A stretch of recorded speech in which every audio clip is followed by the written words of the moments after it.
Hey,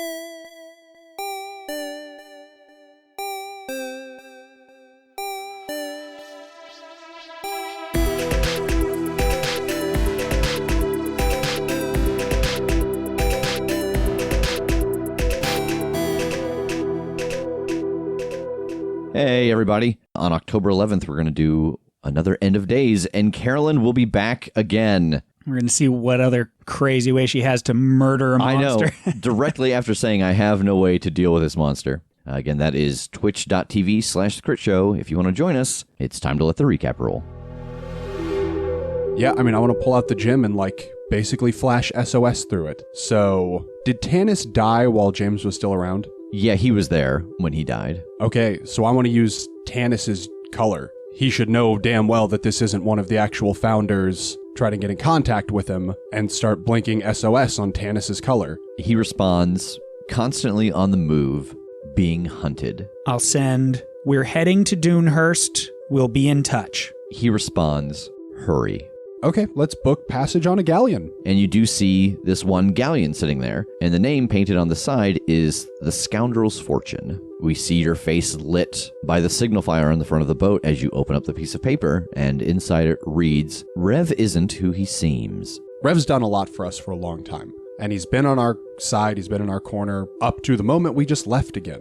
I think I'm just going up to kind of watch everything, looking out oceanside. You do see in the distance a small pod of dolphins swimming around and jumping up, and you start to meditate. And this meditative state is broken as behind the pod of dolphins you see 3, 4, 5, 6 bright flashes, and you barely have time to register that there is this light effect coming off of the water before the cannonballs hit the deck.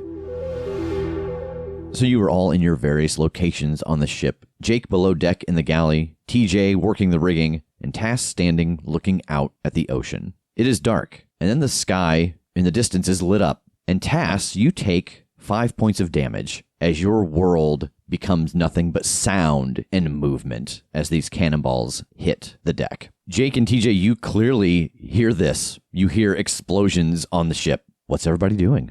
Well, being up in the rigging and everything, I feel like I'd have a pretty good, clear view of what's happening. What's happening? All right, roll Discern Realities.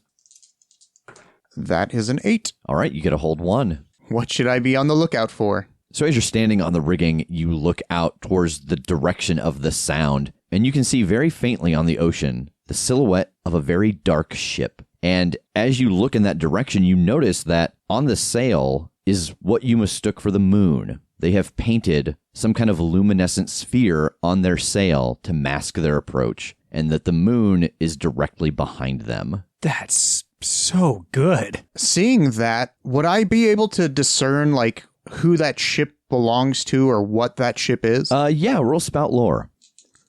That would be a 9. So I think the interesting thing you know about this ship is that it belongs to one of the self-proclaimed pirate lords. There are a number in this world who claim to be in charge of the ocean and the other pirate groups, but none of them ever agree on who it is. But this one belongs to the Monarchs of the Moon. How do you know that? I think that Honan has done some touring of some of the dwarven kingdoms and everything. And one of the kingdoms is in this mountain that's basically right next to the ocean. It's called Mount Gulger, Gulger.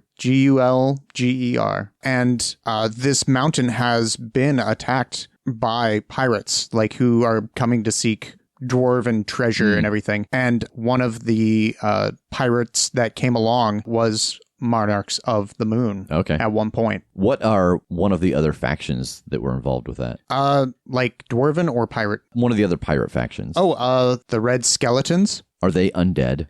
No, surprisingly not.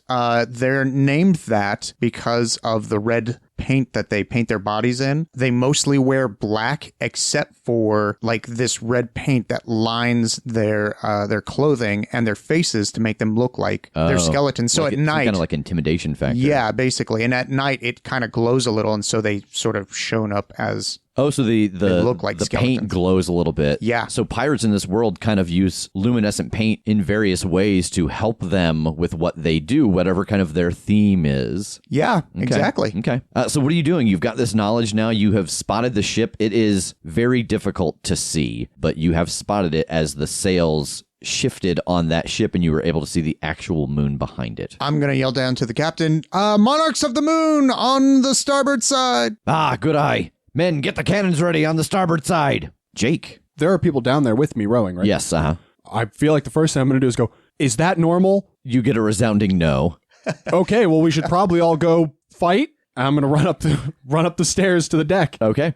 So yeah, you lead a large group of the rowers up. About half of them stay, continuing their job, trying to kind of stay on rhythm to keep the ship going. Tass, you are having a hard time hearing, but it comes back to you in that harsh buzz sound. But you find yourself with your back against one of the cabin walls, and the railing that you were standing at is gone, and there are big holes in the floor and the side of the ship near you. I think the first thought that occurs to me as my head clears is their lookout sucks. And I'm getting to my feet to try to get over to the rail and stay low and see what the hell just did that. Yeah, so as you get out there, I don't think that I'll have you roll Discern Realities again, but you are able to see that behind the dolphins is a very dark ship with a black sail with a luminescent moon painted on it. Son of a bitch. I'm looking around. Have people mobilized by now? Does it seem like now that my hearing, or I don't know, is my hearing even back yet? It is. Okay. I guess I'm looking for the captain. Yeah, he is over on the starboard side and he is getting cannons moved into position. But I think the thing that you notice is that as they get the cannons rolled into position, that ship out there is coming towards them very fast. Captain, what can I do?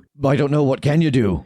Do you have anything like Molotov cocktails? Anything like that? What is that? Like a bottle of rum or something with a lit piece of rag in it that I could drop on that boat. No, but we've got grenades and we've got some powder kegs. Well, that'll goddamn do. Yeah, he points over to a chest against the wall, and you go over and you open it up, and inside there are slots that have these grenades laid down in them, and there's straw around them, and then on the left side of it are these two large powder kegs taking up the rest of the chest. How do the grenades work? That's a good question. How do these grenades work? I think that this is something we haven't established, so it's time to let you guys generate some more lore of this world. Sure. I like the idea of this being kind of alchemical. I mean, similar in its own way to grenades in our world, but this is literally more like a magical concoction, some sort of liquid that's held in a compartment. And then when you pull a pin, just a whole piece slides away that lets that leak into some sort of powdered concoction. And then you just have, it's just a matter of time. It's a matter of 7-8 seconds before those chemicals react all together and boom. So this is like the deadly version of Mentos and Diet Coke. Yes, exactly. All right. So yeah, you pick this up. It's about the size of an apple. Okay, so I'm going to grab one of these and then shapeshift. All right. That's a 10. Yeah, so you get your hold. All right. Yeah, I'm just going to have this grenade in hand and start winging towards this ship. Okay. TJ, you have climbed down off of the rigging, and about the time you get to the bottom of the rigging, the ship is hit by another series of explosions, and you actually see the captain up at the wheel, and he gets blown sideways and seems to fall unconscious. Holy shit. Right about that time, Jake comes up the stairs, and he is right next to you, next to this mast. Jake, are you okay? Yeah, I'm fine. What is going on up here? Apparently we're being attacked by pirates. Great. What a fun first venture onto the ocean in this world. I know, right? Where are they? Who are they? What are they? They're called the Monarchs of the Moon, and I'm looking at him like, yeah, uh-huh. Are they pirates here? Is that just... Yeah. I want to go check on the captain. He is unconscious, and you notice that the wheel is just starting to turn. Do I have reason to believe he's going to die if I don't do something about it right now? You don't see any blood on him, but you just see that he has been knocked unconscious from force. Okay, yeah, I'm going to grab hold of the wheel and try and... Shit. That other ship's coming right at us? Yes. So we have an angle to shoot on them, and they don't have an angle to shoot on us. They have a few guns mounted on the front, but not nearly as many as they do along the sides of the ship. Okay. I want to try and keep the wheel steady and keep the ship steady so that the guys on our guns have a shot on them. All right, Jake, roll naval maneuver. I beg your pardon? And so you're going to roll this plus maneuverability of the ship. Okay. And the maneuverability of a galleon It's bad, I assume. Is 1. I doubt it. -1. is -1. Tremendous. I was right. That's a 2. Do I get experience for these ones? Yes. They're all right. So you take the wheel and you start to shout out because you want the cannoneers to fire on this ship, and they are unfamiliar with your voice, and they do nothing as they look for a form or a face that they recognize. And from your vantage point, you can see that that ship has gotten close enough where the cannons cannot shoot down at them. Tass, you fly off with this grenade and roll Defy Danger to get over this ship and drop the grenade. That is an 8. All right, so you're going to be able to fly over this ship and drop the grenade, but it is not going to go exactly where you want. You know that it will explode on the ship, but it's not going to be anything vital. It'll do damage to the ship and to some of the crew members, but they're going to take notice of you, or you can get it exactly where you want it to go, but you're going to get caught in the sail. But I can get it to go exactly where I want it? Yeah. I'm going to take that, and I want to hit the mechanism that drops their anchor. All right, roll your damage, which is a D10. Ooh. And I think that the tricky thing about this is that when you hit the capstan, I think it'll be a matter of doing enough damage to destroy it, but not doing enough damage to blow the chain off of it. Ah, yes, I see what you mean. So I think this is going to be a little bit of fate here. Okay. 6.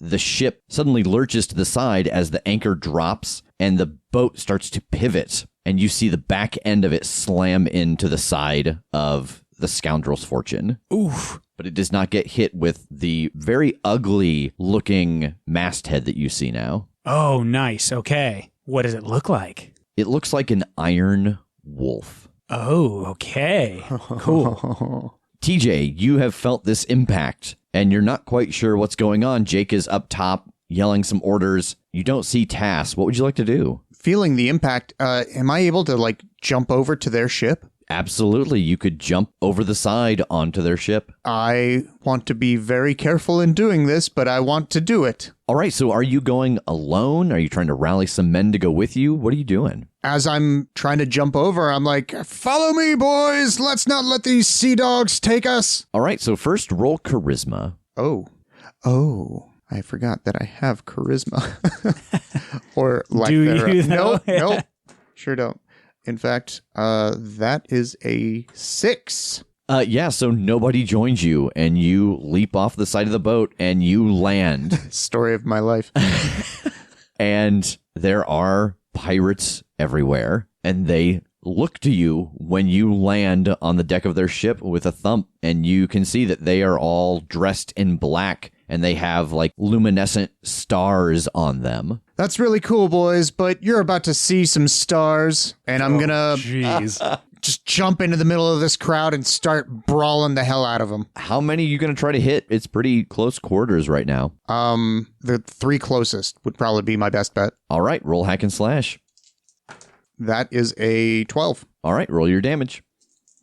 6. Yeah, so you spin your flail around amongst this pirate crew, and you knock 3 of the pirates to the ground. Jake, you have just seen TJ leap off the side of the boat alone. Are we stationary now because we've been rammed? You're not moving very fast at all, but you are still moving some. Think I'll let go of the wheel for the moment and run over to that side of the ship to look over the deck and see what the hell is going on down there where he jumped. Yeah, so you look down over the side of the deck, and what you expect to see is this ship rammed into the side of the Scoundrel's Fortune, and it is actually next to it. You see that it has really just knocked into the ship, and its anchor seems to be down, and so the back end of the ship is dragging along the Scoundrel's Fortune as it slowly creeps forward. And you see TJ down there on this dark wood boat fighting a sea of thieves. Fighting against a sea of pirates. Size-wise, how does this stack up to our ship? It is very small. It is a sloop. Do I see a captain on the deck at the wheel? Roll discern realities.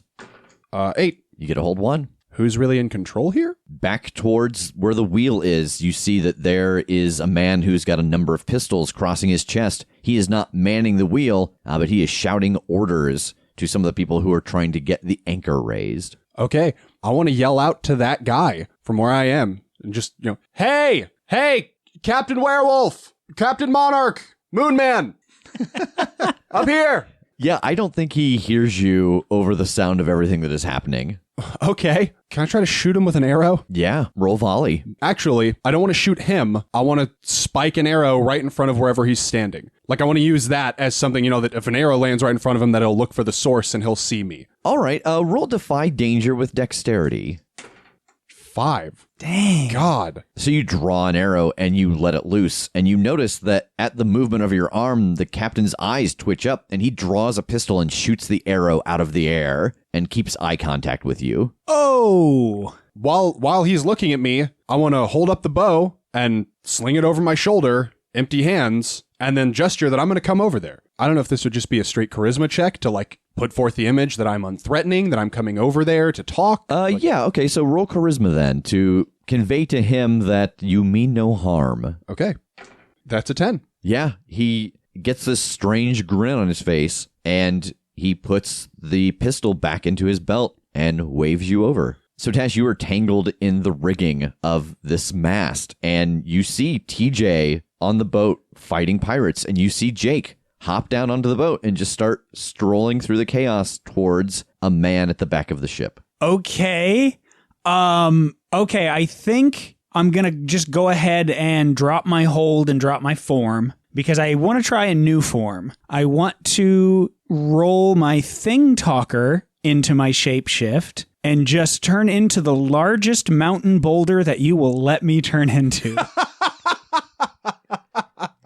That is awesome. So we have not dealt with you dropping form to take a new form. So right now you're an owl caught in the rigging. Obviously you're going to be more tangled when you come out of this form because you're going to be larger. So roll defy danger with dexterity to get untangled before you try to transform into something else, or else you'll just be a boulder. Yeah, just dangling. Tied up in rope.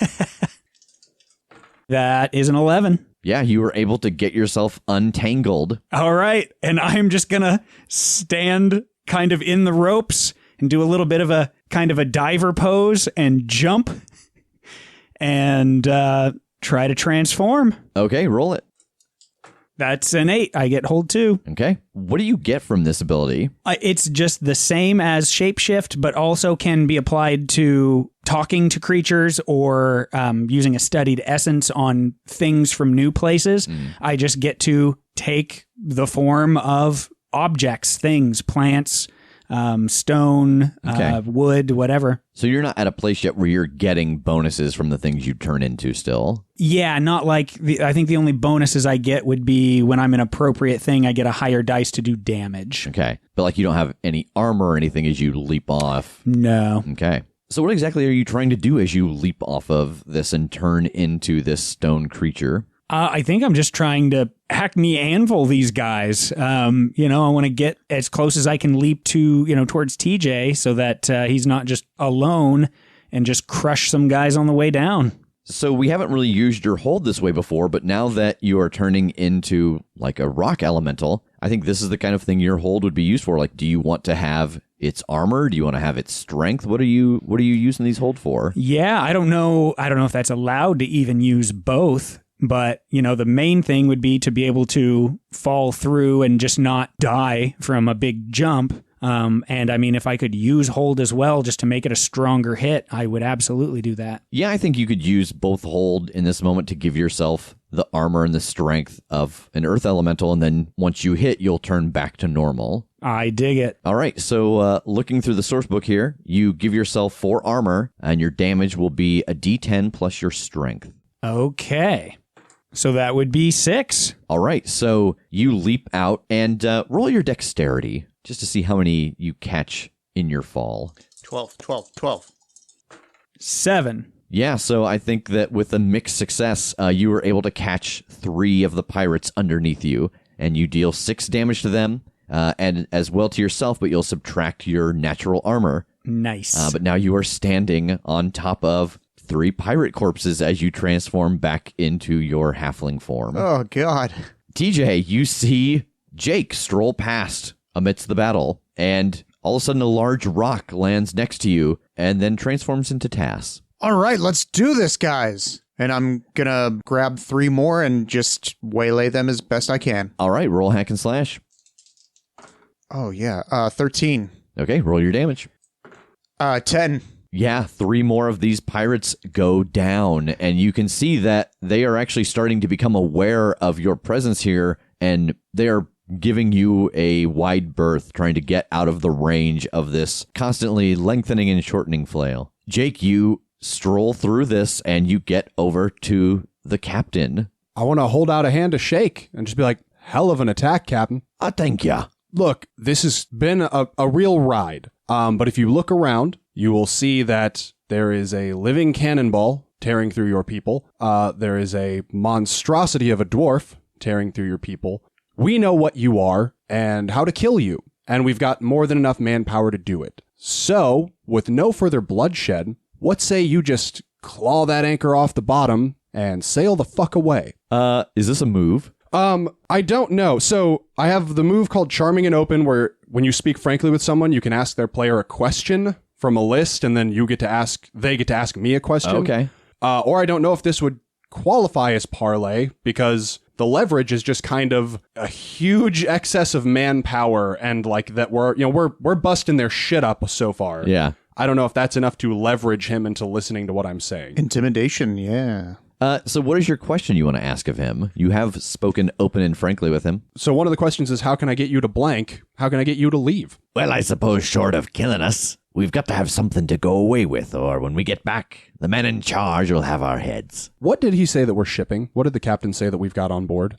He was kind of vague. He just said that it was spices and foods and cloth, and he just takes it from point A to point B. Okay. And then you get to ask me one of these questions off the list. The options are, whom do you serve? What do you wish I would do? How can I get you to blank? What are you really feeling right now? And what do you most desire? This is something that he gets to glean from me. I think he wants to know what you most desire right now. I mean, I think what I most desire is just for this to be done with. Like, I don't care to throw them in a cell or anything. I just want them to leave us alone. We've got a journey to undertake here. I'll tell you what, we'll take off right now. You see that hole in the side of the ship? And he points towards where the back end of his ship has been dragging along the Scoundrel's fortune and has made a fairly large tear. Yeah. Did you get you and your friends to hop in there and find 3 or 4 things, throw them over the side into our boat, and we'll take off? I mean, I'll warn you, we're not carrying anything good. No valuables on here. Yeah, I know, but, well, this was the target we were given, so unless we come back with something, they'll have us. The target you were given? You were, like, pointed at us? I was told to hit this ship as it passed in the night. Weird. Yeah, let me go talk to my guys. Can you call for your crew to stand down? I'll do the same. Yeah, you think that the people above are going to not fire down as well? I'll do my best to make them stop. I don't command them, but, I mean, if they shoot back, then it's self-defense, I guess. Oh, I like the sound of that. Yeah, all right, go talk to your men. I'll start working on that anchor. Okay. Crack shot with that explosive. Yeah, he was good. Crack shot with the pistol. I think yes, what I Blasting do. an arrow out of the air, that's a hell of a thing. So I'm going to move back towards Tass and TJ, and hopefully he's like telling his people to stand down for the moment. Yeah, he puts 2 fingers into his mouth, and a sharp whistle rings out, and you see all of the pirates in these dark garb with these stars painted on their face. They step back, and they stop and look back to him. Okay, hey guys, we've negotiated a possible ceasefire here, so stop murdering for a second while we discuss the terms. And the crew, who is looking at him, he nods and starts to shout out a couple orders. Get working on that anchor, get it up, make sure everything's patched up properly. We're going to take off here in a moment. And they start moving around the boat. Okay, I'm going to tell Tass and TJ, like, hey, hop through there, pick something that's not that valuable. I'm going to go tell the rest of the crew to get ready to start moving. I've negotiated a treaty here. As I start backing towards the hole, nodding, I'm whispering to TJ, we scared the shit out of him. We did this. And I'll jump through the hole. And as before he jumps through the hole, I'll give Tass our secret handshake that we always do. Yeah, so the three of you are able to jump back across into the torn open hull. And, part of this is storage, part of it is rooms, but there are crates and satchels everywhere. Is anything marked? There are marked, but they are numbered. Like it doesn't say gold bars, fish, saltpeter. Saltpeter.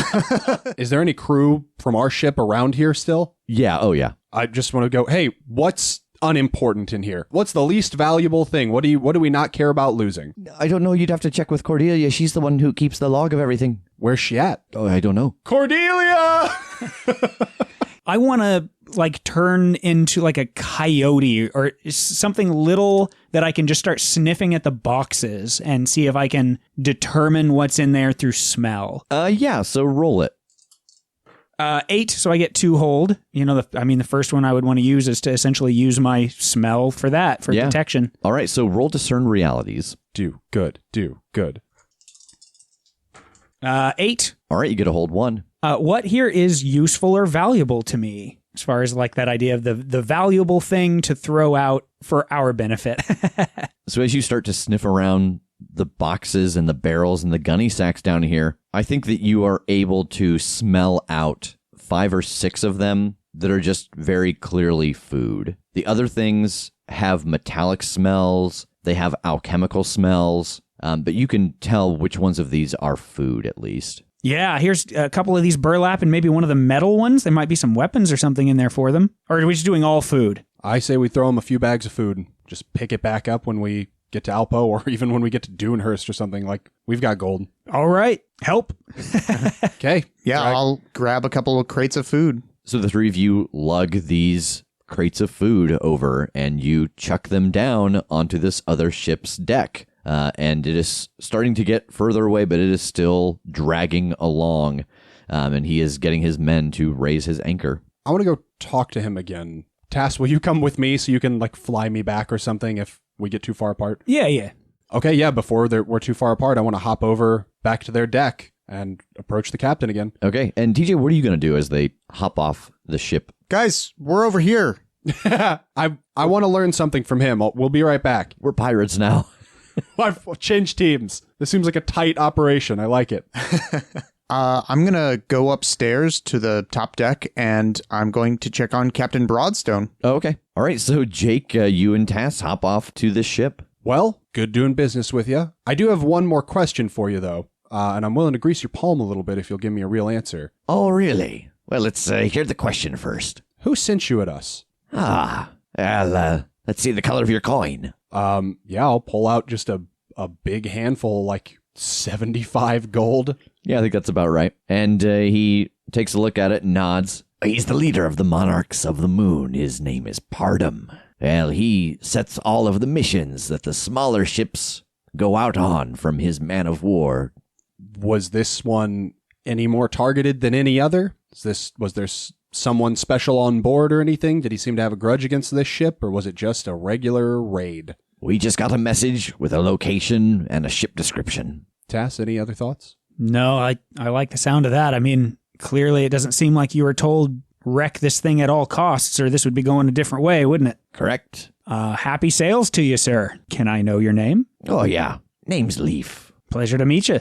You as well. Maybe we'll see you again on the water sometime, but under friendlier circumstances, huh? Oh, I doubt it. Unless, of course, you're interested in joining. We've made allies out of less savory people. Maybe we'll call you. Okay, I'll drop that 75 gold in his hand and let's fly back to the ship. Yeah, I'll condor up, I guess. Okay, roll it.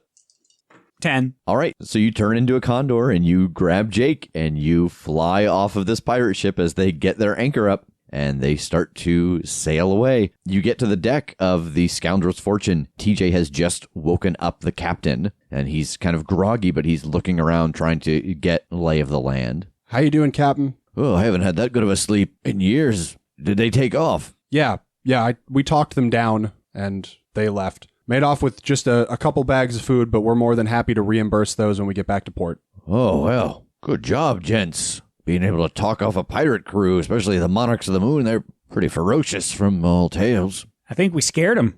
Well, good on you. I suppose we'll have to keep you boys maybe topside. I think we're going to move your room to a place where you got easier access. And he kind of snaps his fingers, and Cordelia comes over. Move these boys up to a room here on the top floor. We want to make sure that they've got access to all the places here as quick as they can. That's pretty valuable work, boys. Thank you. It was our pleasure. And I want to check with Cordelia to find out what exactly we gave away so that we know what we're going to resupply when we get to Alpo. Yeah, so she takes you down and she gathers up all your stuff and moves you up into a stateroom. There are essentially 2 or 3 very nice rooms up here, and this one is empty. And there are 2 beds in here as well as a sitting room. It's a pretty good size. And she comes up and tells you that you had given away a bag of grain and a barrel of prunes and a barrel of pickles. Bless you, sir. Oh no. I didn't check if there was a pixie inside first. Oh, boy. In the first campaign the first campaign that we played with Jake and Tass and TJ all together, they were running around and they had to travel around Barsave, and they had chartered a ship, and it happened to be run by a Tiskrang named Sal, I guess technically. Sal, Yeah, Sal. And they were pickle vendors. They took pickles up and down the river. And there was one particular adventure where they were trying to infiltrate a bandit camp, and TJ's character, who was a windling, carved himself some pickle armor and hid in a barrel of pickles. It was because I had efficiency in armor smithing or something, and I was like, can I make armor out of pickles? And sure enough, I could. And so I think it was Jake's character decided to give a show of skill and grabbed some pickles at random out of the barrel and threw them into the air to shoot. And I just so happened to be hiding in the barrel in that of pickles. Particular barrel. And so it was TJ spiraling through the air as Jake knocked an arrow in his direction. I threw him and somebody else was going to shoot him with an arrow, and I realized as he was flying through the air that I had thrown TJ. Oh, yeah, it was Tass who was going to shoot him. So I had to botch botch Tass's shot, and so I threw a handful of pickles, and it just plopped into the water, and all the guys went, okay. Yeah, that's right, because no shot was taken. He was like, oh, watch, we'll just do this and it'll be cool. It was just him throwing a handful of pickles into the river. A handful of pickles that were going, yeah. Sploosh. So as the sun rises on the Scoundrel's fortune, we see it pulling into the dock at Alpo. Alpo is one of the largest cities on this continent, and as the ship pulls into the dock, we pan up and we see a sprawling dockyard, a bustling marketplace, and a city skyline that gets higher and higher as we see that the structures are built into these rolling hills, and the highest point is a very ornate castle in the distance. What do you guys want to do now that you're here? I want to go check out this famous museum that I've heard so much about. We promised to resupply. So should we just get that knocked out? Yeah, we probably should. So the 3 of you are heading towards the marketplace so you can buy the various things to replace what you gave away to the Monarchs of the Moon. And we see Tass looking through a barrel of pickles, and we see Jake going through plums, and TJ is sifting his hand through a bag of grain. And we see a shadow fall over TJ, and he gets clubbed in the back of the head with a huge fist and falls to the ground. Ow! I want to turn over and see who assailed me. You roll over onto your back laying on the ground here in the marketplace, and you see this very beefy dwarven woman standing over you, and she's got her hands on her hips, and she chuckles. I have to admit, it took quite a while to track you down. Well, get up and dust yourself off. We've got to be getting home, little brother.